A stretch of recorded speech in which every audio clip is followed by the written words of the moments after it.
You're listening to Dive In with Diane. Hello, hello, hello. I am Diane. We are on number 2 of the 3-part series on how to secure a job, or if you're in an internship, or if you are trying to advance your career. So the first part was to separate yourself, and the second part is something that I learned a long time ago. And this is something I hit my players, my students, my young folks over the head with as much as I can. I cannot tell you enough that you have heard the saying a million gazillion times. It's not what you know, but who you know. Well, they don't tell you the whole thing. It takes it a little step further. And it says, it's not what you know, but who you know and what they think about you. The kids always think it's funny when I talk about this. I'll say, remember when you were in like first grade? Do you remember something that a kid did that might not have been so good? Like maybe somebody had an accident, peed on themselves in class, or they were the stinky kid in class. There was something that happened that you still remember to this day. And you remember them, right? You know them. So it's not about what you know, but who you know.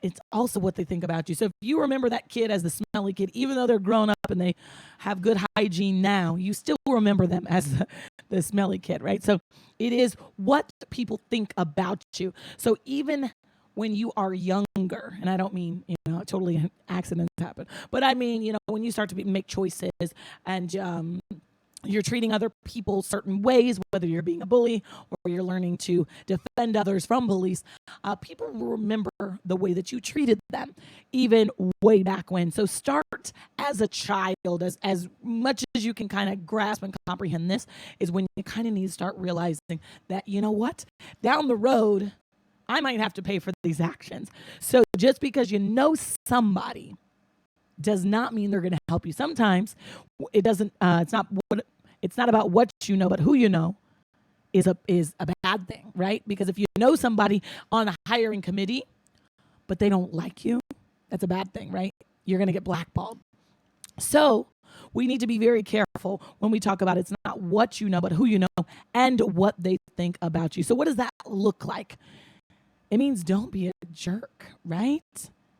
I read this quote one time and I quote it all the time. It says, manners will open doors that education cannot. Manners will open doors that education cannot. Be nice to people. Say please, say thank you. You treat others the way you want to be treated. You treat the janitor with the same respect that you treat the CEO. It's very, very simple.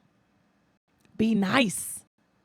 All right, the true measure of a man is how he treats someone who can do him absolutely no good.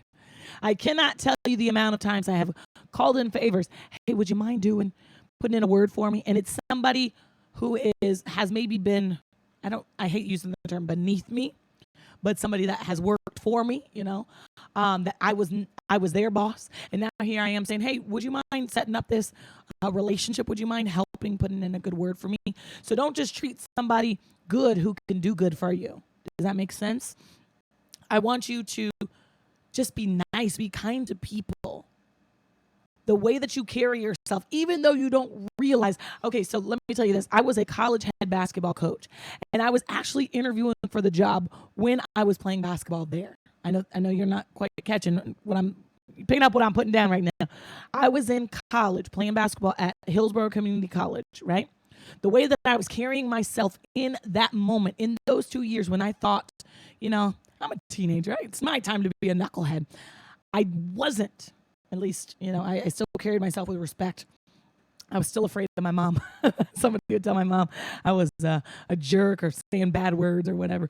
So the way that I carried myself in the hallway, in the gymnasium, in the locker room, in the training room, I always carried myself, at least I thought I did, with class and with respect.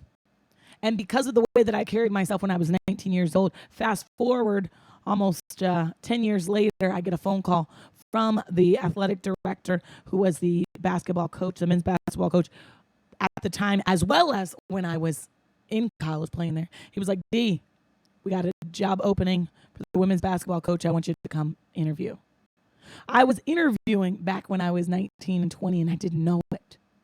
So what you are doing at your age right now, what you did previously, what you are going to do tomorrow, matters. The way you treat people, the way you carry yourself, the way that you act, so that people get a understanding of who you are. Does that make sense? It's not what you know, but who you know and what they think about you. I sure hope that you are kind to other people. You don't know when tomorrow you're going to need somebody. You don't know when tomorrow will be your last day. What do you want people to say about you at your funeral?